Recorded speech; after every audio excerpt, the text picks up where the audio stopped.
It was a Wednesday in July 2016, and the humidity was so high that her hair, which she'd combed into a half-up, half-down style, had turned into a sort of billowing afro in the back. It was puffier than she had planned. Haley told herself that was okay because no one could see the back, right? She sat perched on the edge of the brown leather sofa in the lobby of Pam's Place, a homeless shelter for single women in Long Island City, Queens, tugging at her khaki Girl Scouts vest to straighten it. Then the reporter, a friendly, brown-haired woman whose calm voice helped put Haley at ease, started asking her questions. The camera zoomed in and out on Haley's face. Although her 13-year-old body had grown into an adult one seemingly overnight, a fact that she hated because now men and boys stared at her and sometimes made rude remarks, her baby face was unchanged, and when she smiled as she did now, it lit up, looking almost cherubic. Months earlier in November, her troop, the Girl Scouts of Sunnyside and Woodside, had served a Thanksgiving lunch to the women who lived at Pam's Place.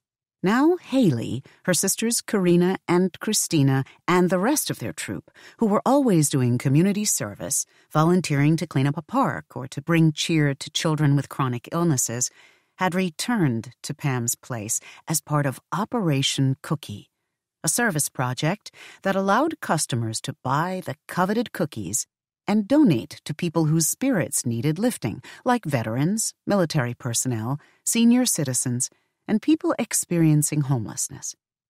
The Scouts then delivered the cookies. A couple of reporters, including the one who was sitting across from her now, showed up to cover the event. The troop had picked Haley to represent them on camera that day. Her mother, Giselle, was a leader of the troop and worked as a community development specialist for the Girl Scouts of Greater New York. So even though Haley had been a Girl Scout for only 2.5 years, she knew a lot about Girl Scouting and the history of the organization. And although she was a little shy, which may not have made her an obvious choice as a public representative, she was thoughtful and affable.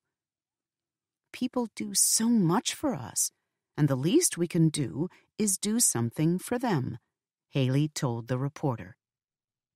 She blinked, paused, and then smiled as she tried to think of what else to say. The women in the shelter have experienced many hardships and are really struggling. To see us come in and do all these things for them really makes their day. After the interview, New York One collected footage of Haley standing with her sisters in their Girl Scout vests. Within the Scouts, girls were organized based on grades in school.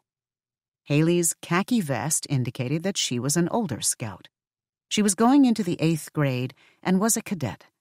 Karina, who was approaching her 11th birthday, would be a 5th grader, so she wore the green vest of a junior Girl Scout. Christina's vest was brown.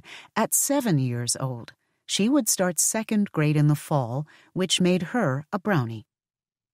All three of them tried not to look at the camera as they handed out Thin Mints and Samoas and Do-si-dos, but they couldn't help it. It was television, after all, and they were going to be on it. 2 days later on Friday, the sisters and their younger siblings, Gillespie and Judas, who were 2 and 3, gathered in their grandmother's living room to watch the segment. Giving back is a way of life for 13-year-old Haley Vicente, the reporter narrated as Haley's face appeared on the flat-screen TV that hung on the wall of the cramped apartment where her mother Giselle had grown up. The apartment never got a lot of natural light, but the dimness made it cozy and familiar. And on that day, with everyone piled into the living room, squeezing onto the worn faux leather couch, it felt especially homey.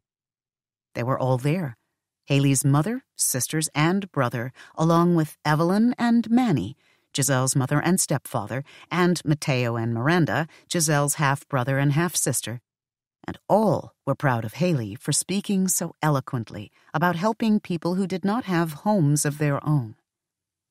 The segment was called Queen's People of the Week, and for the 1 minute and 45 seconds that it played, Haley and her mother and siblings forgot about their secret.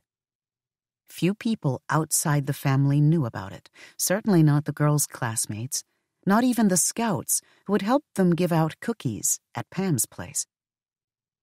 And if the nice reporter from New York One had, for some inexplicable reason, asked Haley about it, Haley would have lied to her. The secret was that Haley and her family were homeless too.